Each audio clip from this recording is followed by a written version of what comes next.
Okay, so this is going to be a video for the Army of Toys. Apparently it's been extended. The contest that show off the people's collections of Army men and Army toys and whatnot. And I decided that I'm going to just wing it and upload a video of my collection. As you can see, let's just start off with a nice poster I have. This is just something that's just going to be like maybe the thumbnail. I don't know. Also, that's my Hot Wheels collection. Well, most of it anyway. So, this is my Armies in Plastic collection. And these are my prides of my military model collection. My Army men, rather. They're very near and dear to me. And I've been collecting them for a while, actually. And we're going to go over my collection of Armies in Plastic. Because it's my big main collection, because unfortunately much of I have other ones we're going to look at also from BMC as well, and Tim Mee, but much of my Tim Mee collection actually hasn't arrived in the mail yet. So let's start, of course, with the main event, Armies in Plastic. As you can see, I've got some nice soldiers on display here. Now, most of my soldiers stay in the box.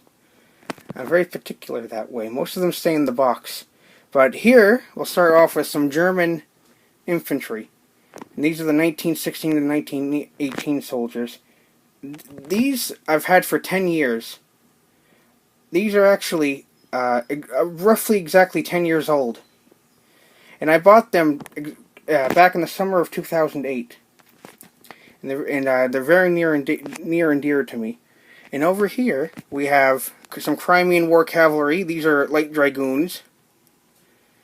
And here we have Union Army artillery, which is a 24-pounder siege gun. And I just love artillery so much. I can't get enough of it. Now I'm going to go over the box sets I have that are actually in the boxes. Let me dig through some of them here. Now I'm trying to think how many sets I have. Like 16 sets here. And I've got some doubles of some sets elsewhere. And I got a few other sets. But this is the bulk of my Armies in Plastic collection. Now, a lot of these I bought at the Canadian War Museum gift shop, which I'm going to again in about a week. Others I bought online on Amazon.ca, which I've had to pay an arm and a leg for to get them to ship to Canada. In the U.S., these cost like $12 to buy them. Up here, they cost like $20 if you're lucky. This is I bought this at the War Museum last year. This is Boer War 13th Hussars. Might be hard to see, but yeah, I didn't really think this through when recording this off my iPad. Oh, I just set these guys up today nice and neat. I don't want them to be very particular. Next.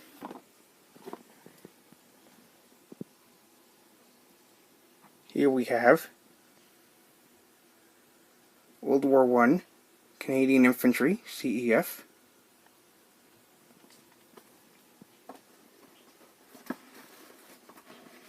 Next up, Canadian Highlanders, World War I, CEF, that's Canadian Expeditionary Force.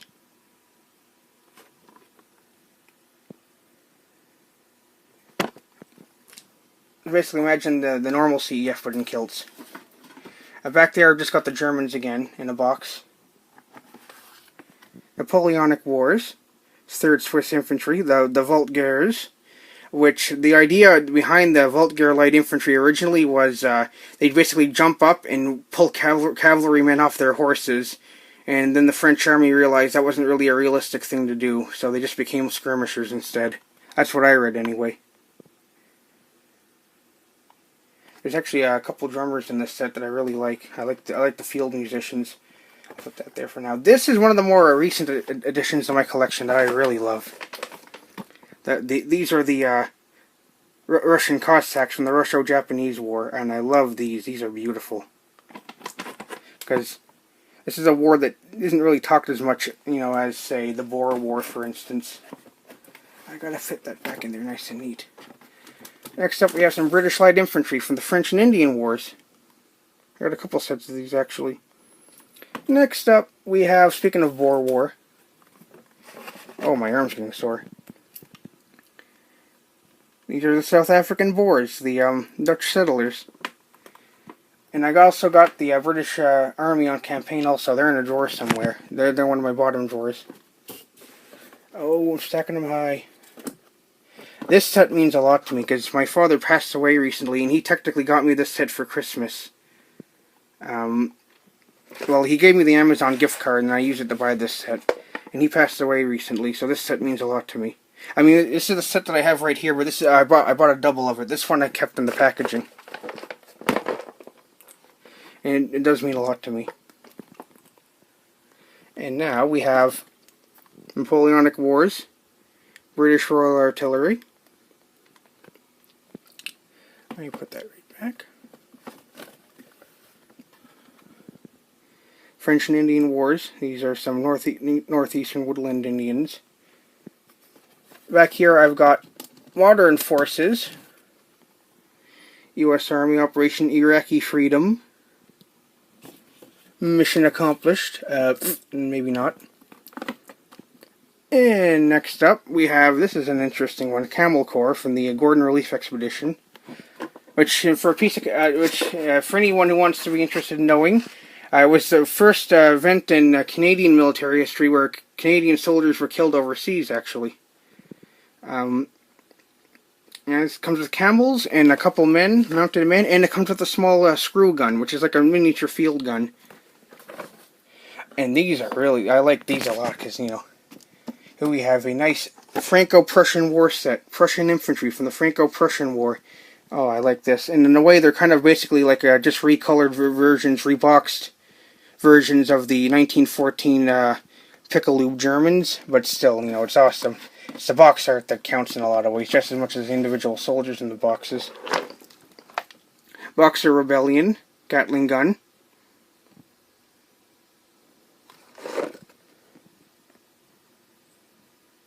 Sorry if you can't really see it well. You know, I'm going to lose points for that in the judging, I know that. And also, again, this is Dragoons. I got two sets of these. I got two sets of Dragoons. So these are my armies in plastic. Very nice. Anyway. Ow. Oh, damn it. Watch out for that first step. And going back down here, I got in the box down here. Whoopsie doodles. I've got some BMC soldiers. The authentic World War II battle figures. I got 2 D-Day sets, and I got 2 of the same D-Day sets because I got a fairly good price on this. So I decided to buy in bulk for the hell of it. And the Iwo Jima set,